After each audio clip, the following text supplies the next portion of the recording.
আসসালামু আলাইকুম সবাইকে। ঈদের সব কাজ কমপ্লিট করে সকালবেলা ঘুম থেকে উঠে বাবুকে রেডি করে আমি রেডি করে সমস্ত কাজ কমপ্লিট করে খাওয়া দাওয়া শেষ করে একটু বাইরে বের হলাম আমার বাবার বাসায় যাওয়ার জন্য। আর দেখতে পাচ্ছেন রাস্তা কিন্তু একেবারেই পুরোই ফাঁকা, তবে কিছু কিছু ঘরমুখী মানুষের কিন্তু ভিড় এখনো আছে, তবে সেই সংখ্যাটা খুবই কম। আর আমি এখন যাচ্ছি আমার বাবার বাসায়। তো যারা যারা এখনো যাচ্ছে তাদের জানি গন্তব্যে সুন্দরভাবে পৌঁছাতে পারে, সেজন্য তাদের জন্য অনেক দোয়া রইলো। আর বাইক যারা চালাচ্ছে তাদের উদ্দেশ্যে একটা কথাই বলতে চাই, যাতে একটু ধীর স্থির ভাবে বাইকটা চালানো হয়, কারণ এতে করে কিন্তু অ্যাক্সিডেন্ট ঘটার সম্ভাবনা বেশি থাকে। তো আমাদের সাথেই থাকুন আর দেখতে থাকুন যে কিভাবে আমি আমার বাবার কাছে যাচ্ছি। ওকে, তাহলে চলুন যাওয়া যাক।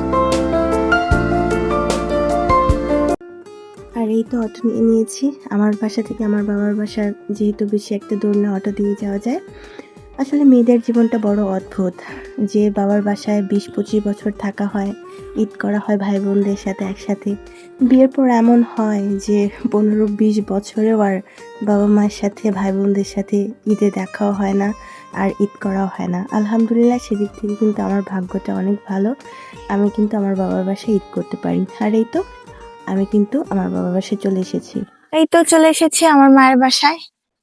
এসেই কিন্তু একটু ছাদে এসেছি, আর এই ছাদটা কিন্তু আমার কাছে ভীষণ রকম পছন্দের। অনেক বাতাস, আর আজকের ওয়েদারটা যেহেতু অনেক ঠান্ডা, ভালো মেঘলা, তো চারপাশের পরিবেশটাও অনেক সুন্দর। এখানে আসলে কিন্তু মন এমনিতেই অনেক ভালো হয়ে যায়, আর এই পাশের প্রাকৃতিক সৌন্দর্য দেখলে।